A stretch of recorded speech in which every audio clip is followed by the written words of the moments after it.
The effects of the current economic crisis have touched everyone. Even if you still have a good job and a paid-up mortgage, chances are your monthly 401k statement will remind you that you've lost a good chunk of your savings. Trillions of dollars have evaporated from those accounts that have become the prime source of retirement funds for a majority of American workers, affecting their psyche and their future. If you're still young enough, there's time to rebuild and recover. But if you're in your 50s or 60s or beyond, the consequences can be dire. And it's drawing attention to the shortcomings of a retirement system that's jeopardized the financial security of tens of millions of people. It was a gray, chilly morning in Midtown Manhattan, and a line of unemployed, mostly white-collar workers stretched for blocks around the Radisson Hotel. More than 1,000 middle managers, stockbrokers, consultants, secretaries, and receptionists had come here hoping to find a job. If you are just arriving, please step this way. Good morning. It was called a career fair, but there was no merriment here, only a whiff of desperation. Do you have any openings in the IT industry? Many of these people had been out of work for months and burned through their liquid assets, their future even bleaker than the present. Alan Weir, who turned 60 this month, showed us his latest 401k statement, which he hadn't had the courage to open up. I'm afraid. You're going to open it now? You want me to? Let's do it.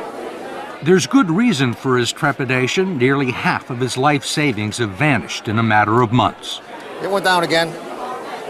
How much are you down overall? About $140,000. Do you think you'll ever get it back? I would probably never see it come back. I was looking to retire probably when I hit 62. I can't do it now. I'll probably be working until I'm at least 70. I'm a Microsoft Office diva. Until she lost her job, Kathleen Coleman had spent nearly 30 years working as an executive assistant on Wall Street. She doesn't have much to show for it. Tell me about your 401k. Does this answer the question? This is what it was in 2005. 2007, you're down below 2005. Right.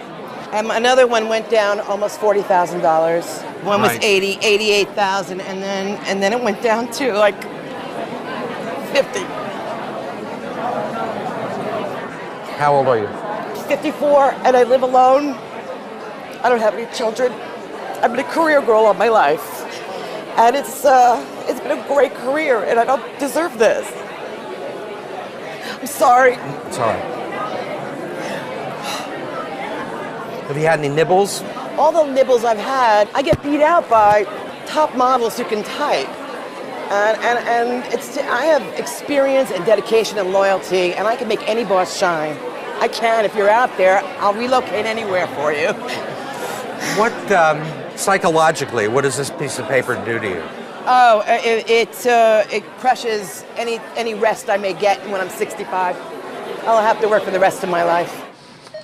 The saddest part of this story is that it's being repeated all over the country. In eastern Pennsylvania, 59-year-old Iris Hans lost her accounting job and half of her 401k investments. She's now back in the workforce as a part-time cashier in a grocery store. Your debit card. You have a great day. In Dearborn, Michigan, Terry and Donna McNally are barely holding on. He lost his sales job in August. The condo they bought 15 years ago is worth less than their mortgage, and 40% of his 401k retirement savings is gone. Donna is the main provider now. Let me hear you count to 10. Can you count to 10? 1, 2, Running a daycare center out of their home. 6, 7, 8, 9, 10. Are you here for Joan? Terry considers himself fortunate to have found part-time work greeting the bereaved at a funeral home and making lattes at Starbucks, There you go. where colleagues young enough to be his grandchildren have taken him under their wing. What's the hardest part? I'm no longer sitting in a computer or driving in a car to a call.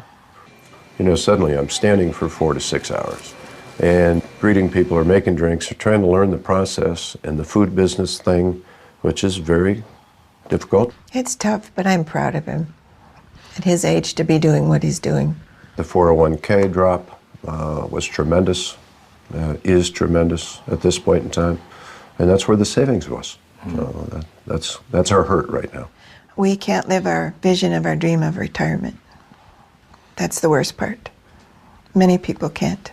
And what was your dream? Our dream was to have a log cabin up north, Leland area, and just live a nice, quiet life. And we can't do that. You think you'll ever be able to retire? I don't No. see that day. Can no longer see that day. What kind of a retirement plan allows millions of people to lose 30 to 50% of their life savings just as they near retirement?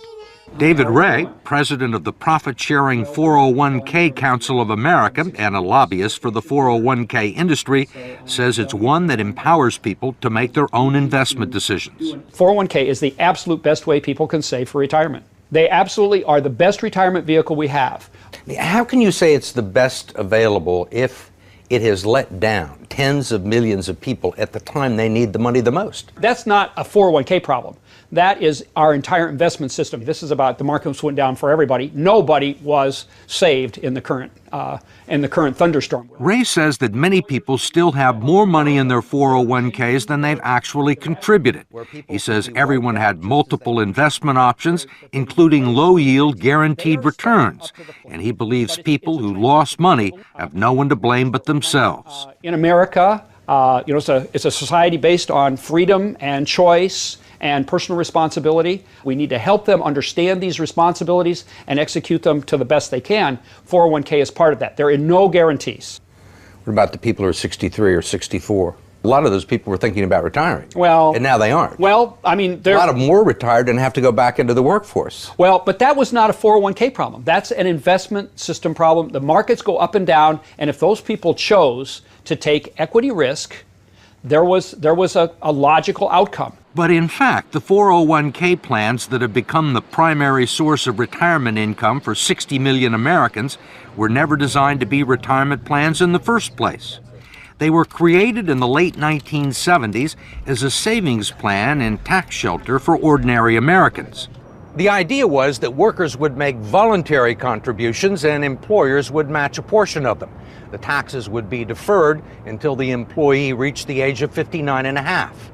It was supposed to supplement the two traditional income streams for retirees, Social Security and pensions, one leg of a three-legged stool that would support American workers into their golden years.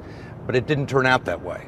The three-legged stool, if you will, has gone to two legs, and it's wobbly, and it's wobbling, and I'm not sure that it's going to support anything. And that's the scary part, and people are afraid. Brooks Hamilton has helped design retirement plans for some of the country's largest corporations.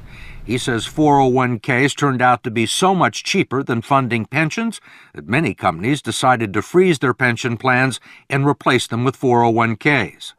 The decision created millions of new employee investors for Wall Street and the financial community, and they pounced on the opportunity. If you go back and track the mutual fund growth in assets, and you track the growth in 401k plans, it looks like a railroad track leading to the sky. They are parallel tracks. So the big beneficiaries were the mutual funds. That's right. That's correct.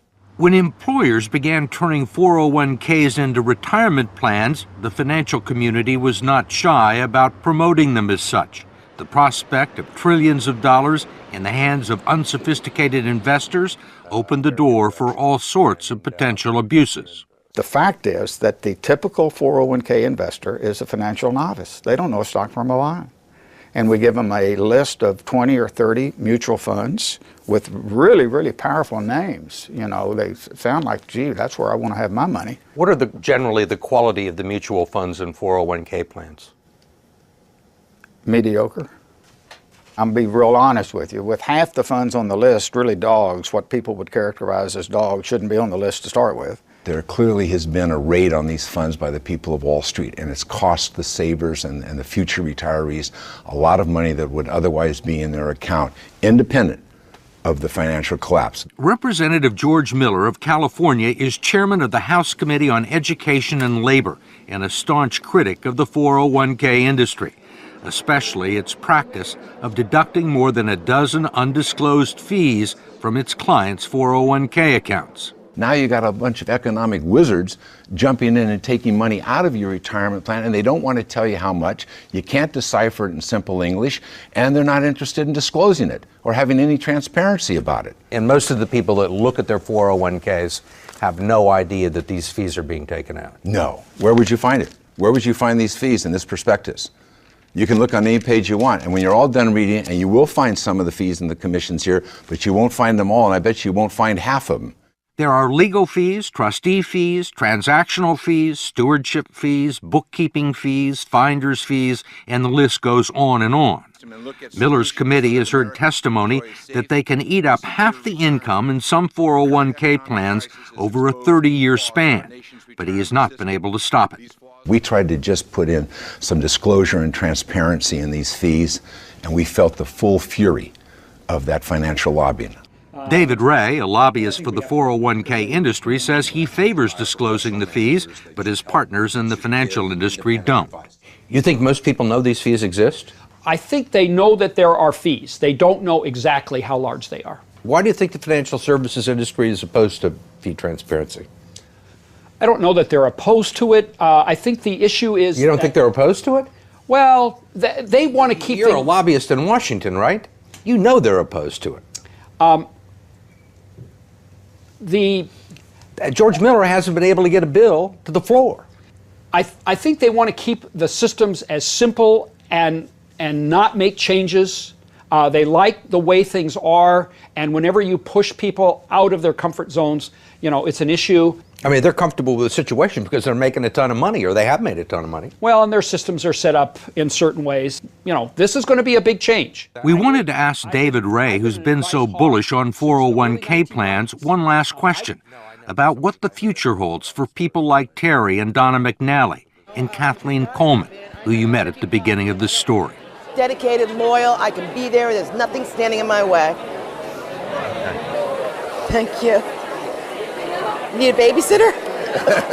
Most of the people that we've talked to are 50 and 60 years old, right, and have sustained these losses, say there is no way they're ever going to make them back. Right. Do you agree with that? I think we have to be truth tellers.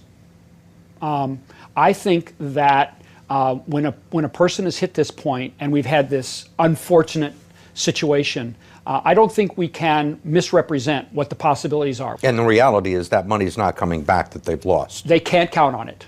They have to, maybe they have maybe if they work 10 more years, it'll come back by the 10, but it's important that they not have unrealistic expectations.